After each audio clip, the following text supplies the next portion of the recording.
Hi guys, welcome back to Blue Gadget. Ini adalah OnePlus Nord N10. Phone ni sebenarnya dah keluar pada tahun lepas. Cuma baru bulan 3 hari tu OnePlus Malaysia bawa masuk untuk market sinilah, market Malaysia. Dan ngam-ngam pula yang OnePlus Nord N10 ni masuk. Time itulah Xiaomi buat hal yang mana dia keluarkan smartphone yang boleh dikatakan idaman untuk rakyat Malaysia lah. Korang tahu kan phone apa? Dan kalau tengok harga jualan dia pun lebih kurang sama je. Tak jauh beza pun dengan OnePlus Nord N10 ni. Baiklah, kita ketepikan dulu dia punya saingan tu. Kita ketepikan dulu dia punya rival. Kita fokus dulu dekat tetamu utama ni lah, OnePlus Nord N10. So, selama menggunakan phone ni, aku rasa enjoy lah. Dengan melaburkan duit sebanyak RM1,199, kita akan dapat kamera yang cantik, software yang clean dan ringan, seakan-akan pure Android. Lepas tu dia punya performance yang memuaskan lah. Baiklah, bercakap pasal performance ni, phone ni menggunakan chipset Snapdragon 690, yang mana phone pertama dan satu-satunya phone yang menggunakan Snapdragon 690 dekat Malaysia. Buat masa sekarang. Mesti first impression korang tentang Snapdragon 690 ni adalah sebuah chipset yang kurang padu, macam chipset 6 series yang lain-lain lah. Baiklah, jangan salah faham. Dia punya performance ni tak sama macam 6 series yang ada sekarang ni lah. Apa yang aku boleh katakan, dia punya performance ni hampir sama macam 7 series. Dan antara kelebihan yang ada dekat chipset ni, yang mana dia menyokong rangkaian 5G yang belum boleh kita gunakan. Tapi tak apa, rasanya kalau tak silap, tahun ni akan ada rangkaian 5G dekat Malaysia. Hopefully adalah pada tahun ni. RAM yang diberikan pun cukup besar, 6GB, dan internal storage 128GB. Jadi dia punya performance ni cukup padu untuk daily use. Untuk bermain game akan dapat setting yang medium je, tapi dah cukup padulah untuk main game yang berat. Dan semasa bermain game, dia punya phone ni memang agak suka nak panas lah. Dia lebih kepada suam-suam je. Untuk dia punya software, dia menggunakan antarmuka OxygenOS 10.5 dan Android 10. Tak pelik kenapa dia masih Android 10, sebab phone ni dikeluarkan pada tahun lepas. Dan untuk dia punya software ni memang tak diragukan lagi. OxygenOS memang clean dan ringan. Tambah pula dia punya skrin ni mempunyai 90Hz refresh rate. Cuma aku dapat rasakan yang dia punya 90Hz refresh rate ni dia macam kurang smooth sikit lah. Aku letakkan benchmark yang tinggi kot dekat phone OnePlus ni, sebab yelah kita tahu OxygenOS memang antara software yang clean dan ringan. Dan kalau dia punya software tu dah padu, letak pula 90Hz refresh rate, confirm lah lagi sedap kan, lagi smooth dia punya kalau nak scrolling tu. Tapi dekat OnePlus Nord N10 ni, aku rasakan dia punya scrolling tu agak kurang smooth sikit lah. Sebab aku dah cuba banyak phone yang menggunakan 90Hz refresh rate. So, boleh bezakan lah antara yang betul-betul smooth dan kurang smooth macam ni. Dan dia punya skrin ni berjenis IPS LCD. Untuk dia punya warna ni cukup vibrant dan pop-up. So, memang tak ada masalah lah kalau nak tengok movie ataupun bermain game. Beralih ke bahagian kamera dia, dia ada 4 kamera belakang dan 1 kamera selfie. 64MP untuk kamera utama, 8MP untuk kamera ultra wide, 2MP untuk kamera depth dan 2MP untuk kamera makro. 16MP untuk kamera selfie. Untuk hasil dia dah cukup memuaskan. Cuma kebanyakan gambar yang dihasilkan tu dia agak kebiruan sikit lah. Detail dia cukup tajam dan dynamic range yang agak baik.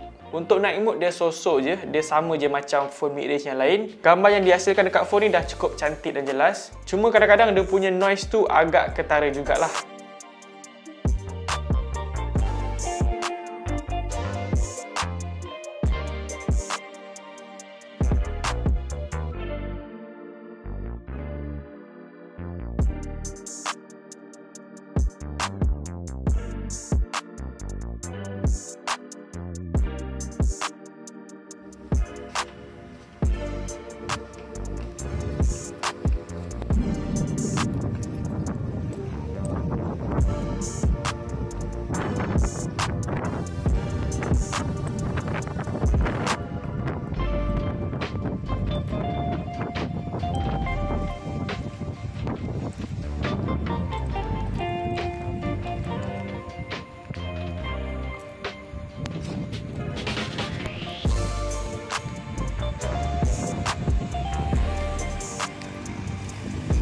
Untuk dia punya design ni, bagi aku design dia dah cukup kekinian lah.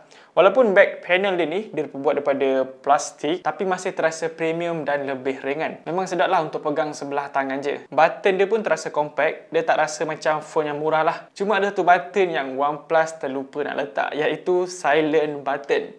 Aku rasa tak sepatutnya OnePlus buang silent button tu. Bagi aku, dia punya silent button tu cool gila kot. Dia melambangkan phone OnePlus lah. Sebab memang tak ada phone Android yang ada dedicated silent button dekat dia punya luar ni, dekat luaran ni. Aku rasa benda tu penting gila kot untuk emergency. Contohnya macam dalam meeting ke ataupun dalam kelas, kita senanglah nak silent kita punya handphone ni. Dan dekat belakang ni kita akan nampak fingerprint scanner. Bagi aku, dia punya fingerprint scanner ni dah cukup pantas dan accurate. Akhir sekali, dia punya battery performance. Aku dapat screen on time dekat phone ni sekitar 8 jam. Bagi aku, 8 jam tu dah normal lah untuk sebuah peranti. Dan tak lupa juga yang screen dekat handphone ni menyokong 90Hz refresh rate. So 90Hz refresh rate tu dia consume banyak bateri juga digunakan. Tapi dia boleh bertahan sehingga 8 jam. Bagi aku dah cukup padulah untuk OnePlus Nord N10 ni. Kesimpulan dia, pada awalnya aku agak terkejut jugalah yang OnePlus akan keluarkan phone semurah ni. Phone yang semampu milik ni. Aku ingatkan OnePlus Nord yang sebelum ni pun dah cukup murah yang diorang keluarkan.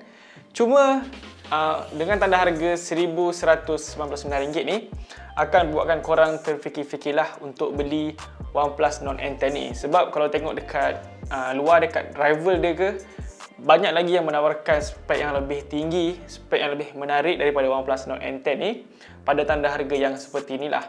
Tapi di sisi lain dia bagus juga, yang mana korang boleh dapatkan phone OnePlus dengan tanda harga RM1,199. Kalau ikutkan sebelum ni, diorang hanya fokus dekat phone flagship, yang mana phone yang hampir 3 hingga 4,000. So sekarang ni korang boleh try untuk gunakan phone OnePlus dengan tanda harga RM1,199. So guys, nampaknya itu saja video review untuk OnePlus Nord N10 ni. Macam biasa, jangan lupa untuk tinggalkan like dan juga subscribe channel Bulu Gadget. Jumpa lagi next video. Assalamualaikum dan bye-bye.